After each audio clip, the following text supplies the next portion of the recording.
Hello, my dear friends. Hope you're doing well. Mike Shreve here. Thank you so very much for taking a listen to today's episode. It's going to be a short one because it's a very simple concept. It's this idea of how to discount or how to get the benefits of discounting without actually discounting.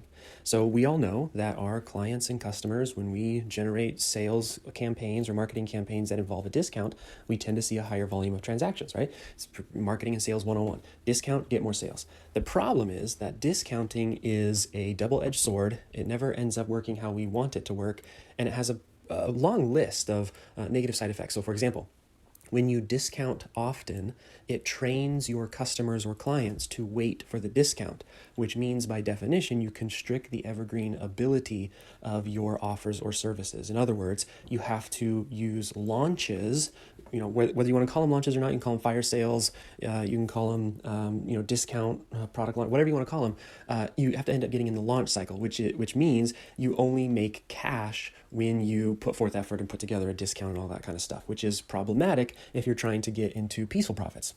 If you're trying to get into peaceful profits, you have to move away from that quick, easy back pocket strategy towards evergreen. So discounting in that regard it's basically not congruent with a move towards peaceful profits. The other issue that you have is that discounts eat into margins. So yeah, you may have a higher volume of sales, but you're going to have a much lower return on investment and or margin off the sale. So we often do discounts because we need a pile of cash. What we don't always think through is, for the effort that we've put forth in discounting, did we actually get a better return than just, say, for example, working on improving some kind of evergreen campaign? Right? Does that make sense? So if you sit down, you measure your time, did we actually make more money than if I'd spent that same time either building out, improving, etc., an evergreen campaign? And then, of course, if you have a service where there's expenses to deliver the product that you just sold at a discount, you now have eaten into those margins. So was it actually worth running that discounted sale? Okay. Now, I'm not against discounts. Please understand, it is a method that works, but there are those drawbacks in that strategy. And if you get too addicted to it, you'll be constantly living those side effects, if you will. And as a result, you won't have a peaceful business. Having low margins and inconsistent income events is the definition of a business that will drive you crazy. Okay, so don't get addicted to discounting. Now, that's fun to talk about on paper, but what about the reality of the market? The reality of the market is that customers and clients love discounts. Or do they? Okay, this is one of the many marketing and sales ideas that I'm on a mission to destroy. That this idea that clients love cheap, okay, or customers love cheap, clients or customers, that if we just make things cheaper, our life as a business owner will be easier. If I just discount to close the sale, that's the reason they weren't buying. That can be true sometimes. I would say it's true less than 20% of the time. What buyers love is a good deal. And there is a very big difference between thinking that buyers love things that are cheap and thinking that buyers love things that are a good deal. Everybody loves a good deal. Everybody loves a good deal. What we have to do, therefore, to get the same results as a discount-based marketing campaign, where we can get a lot of sales very quickly, or we can increase the conversion rates because people see it and they say, hey, this looks like a great deal, is to understand how to build great deals using a method other than price reduction. Price reduction is just one tool in the tool belt of creating a good deal. Now, today, I want to give you another tool of many. There's lots of different tools. And this is probably one of the easiest of the many tools for creating a good deal, and it's something you can do right now. It does require that you take a look at the offer that you've created and figure out how to match the promise. Because what we're going to do is we are going to, instead of reducing the money that they have to pay, we are simply going to shorten the expense to them of what it is they're trying to obtain, okay? So let me see if I can give you another way to think about this. Everybody knows when they're about to purchase something. They're about to purchase a done-for-you service, a done-with-you service, a course even. They're doing this not to be entertained, though that may be an element of it. That's not why they're justifying the purchase in their mind. They're not doing this because they just want to listen to your voice for a bunch. They're not doing this because of et cetera, et cetera. They are doing it because they're trying to get something out of the exchange. In their minds, they're saying, I'm going to give you this money so that I can get X. Whether they vocalize that to you or not, it depends on your sales process. Are you asking those kinds of questions, etc.?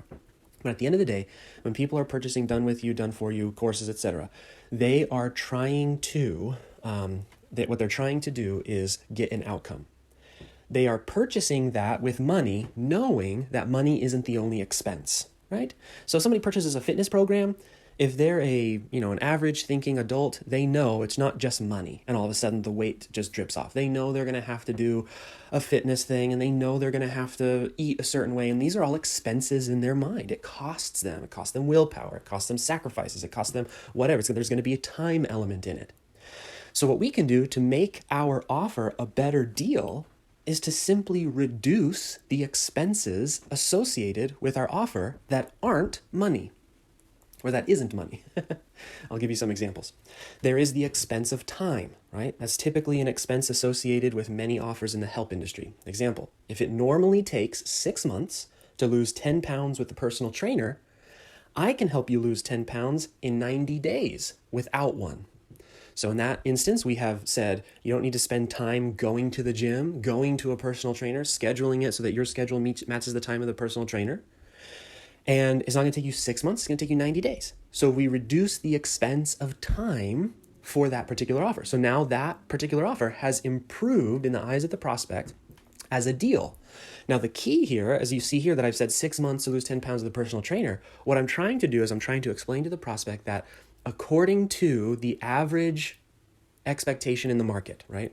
So if everybody thinks that it takes 10 pounds, or it takes 6 months to lose 10 pounds with a personal trainer, if we can show that that's the average way of doing things, we can do things much faster or with less time involvement, then that becomes a good deal compared to what the prospect might be used to.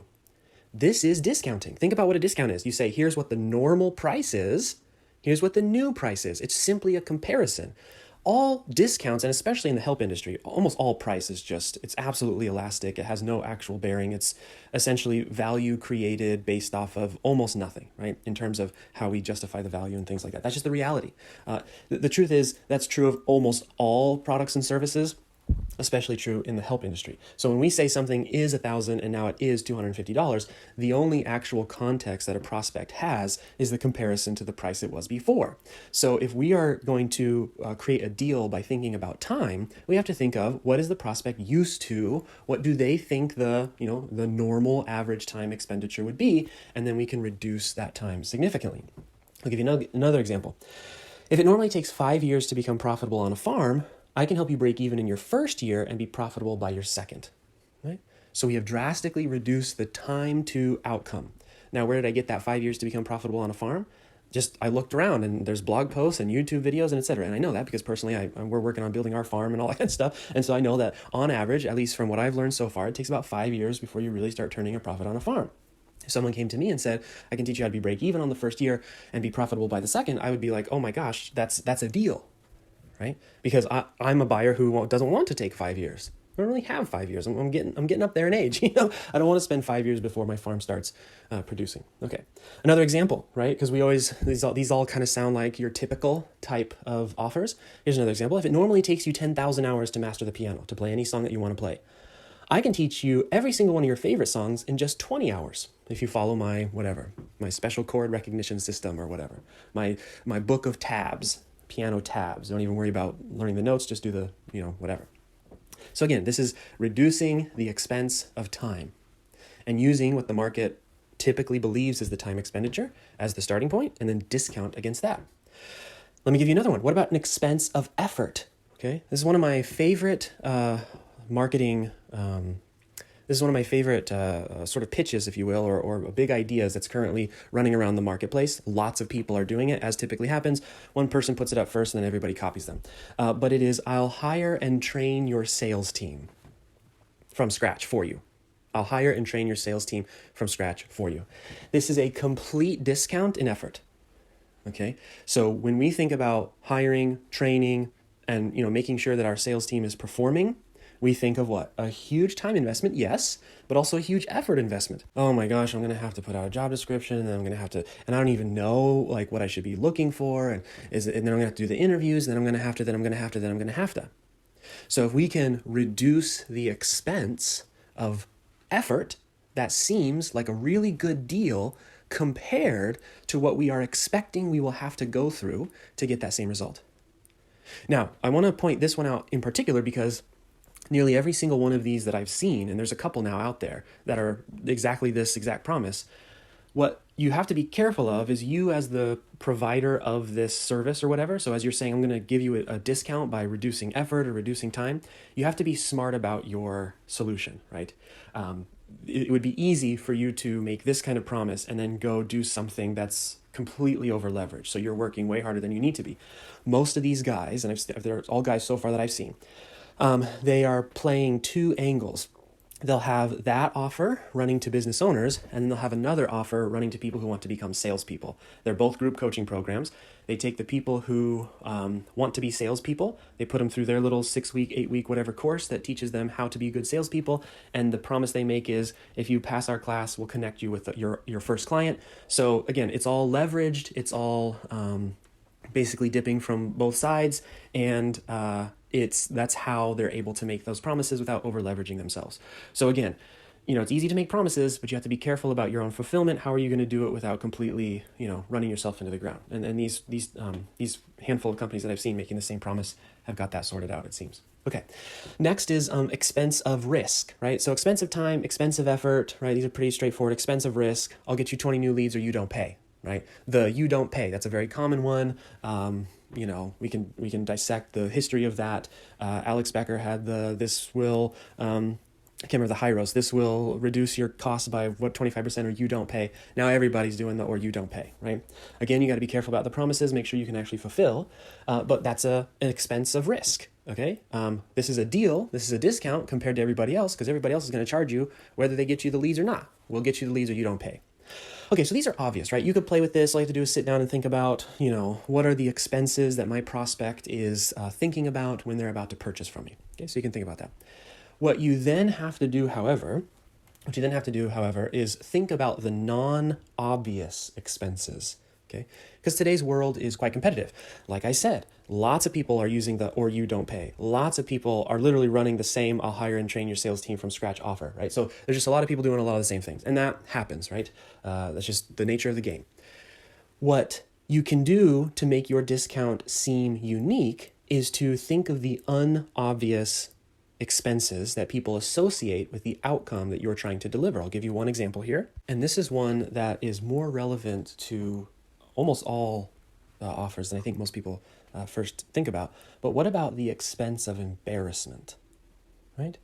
There are some outcomes that people haven't pursued yet because they're just embarrassed to pursue it. I'll give you an example.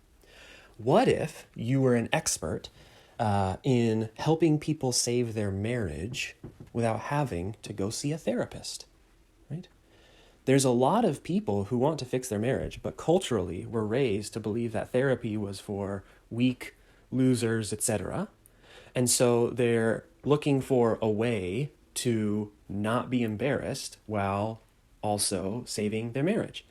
You come along and you say, look, you don't have to get the whole family involved and they find out you're doing therapy and you're going to be embarrassed and all that kind of good stuff. We have a very private, a very secure, no one has to know. It's just you and your spouse or whatever. And the way that we do it is, et cetera, et cetera. And we're reducing what you see as an expense of embarrassment. Right? Another example might be, well, let me actually turn this one around. Let's say, for example, and I see this commonly with offers like eating disorders, overcoming addictions such as gambling, overcoming addictions or issues like pornography, that sometimes those offer creators aren't thinking about the expense of embarrassment when they create their offer. And that could be why people aren't closing. I'll give you an example. Let's say that you are somebody who helps men overcome pornography use, okay? Well, if men haven't overcome it or gotten help because of embarrassment, because of the expense of embarrassment, do you think it's a good idea to use your public group as a tool for selling your offer?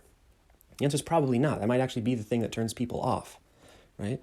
So again, when it comes down to the specifics of what to do about your offer, you have to think that through, get help, get coaching, whatever, to think that through. But it's the idea is the way you can discount without having to actually use price as the tool you use to discount to make your offer seem like a good deal. You just have to sit and think, what are the expenses that my prospect is anticipating? There's the obvious ones, and then there's the non-obvious ones. Could be the expense of embarrassment.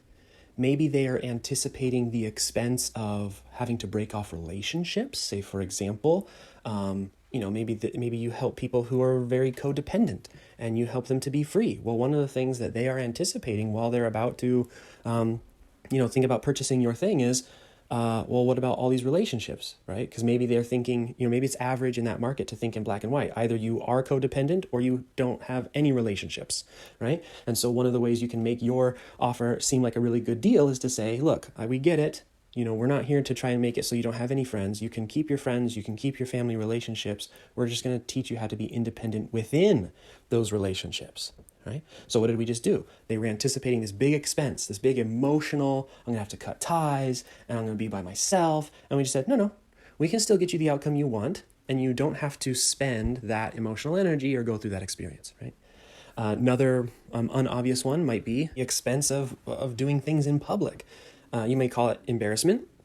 That probably would fall in the same thing, but maybe for you specifically, how to use social media without ever having to show your face. Right? There just are some people who don't want to be in public. There are some people who want the benefits of what social media could give or whatever, but they just don't feel comfortable putting pictures of themselves, maybe because they have a job, maybe because just whatever. So if you can reduce that expense. Anyways, I could go on and on. You can spend hours thinking through this. I recommend that if you have enjoyed discounting in the past and you're trying to figure out better ways of discounting, that you start by simply looking at non-monetary expenses that your prospects show up with or assuming they're going to have to spend and seeing if you can reduce that in any way. Now, this may require some adjustments to your offer, and that's important. And that's really, to be honest, sort of the secret to the whole thing. Your marketing is only as good as the offer allows it to be. You can't lie. You have to say, this is what my offer is. This is what we do. So if you want to improve your marketing, you improve what the offer delivers. That's really sort of the key, the secret, especially today with so many promises being made by the same people, and they're the same promises over and over again. But if you can do that, you should start to experience the benefit of discount, which is that discounts are good deals. And that means that you can continue to sell your offer in an evergreen fashion. So you don't have to do launch cycles. Your margins will stay the same. You don't have to reduce the price. You can have a good deal without reducing the price. And then that should allow you to also continue to build a strong relationship with your customers, strong relationships with your buyers as well, so that you're making sure that you're attracting the right people, right?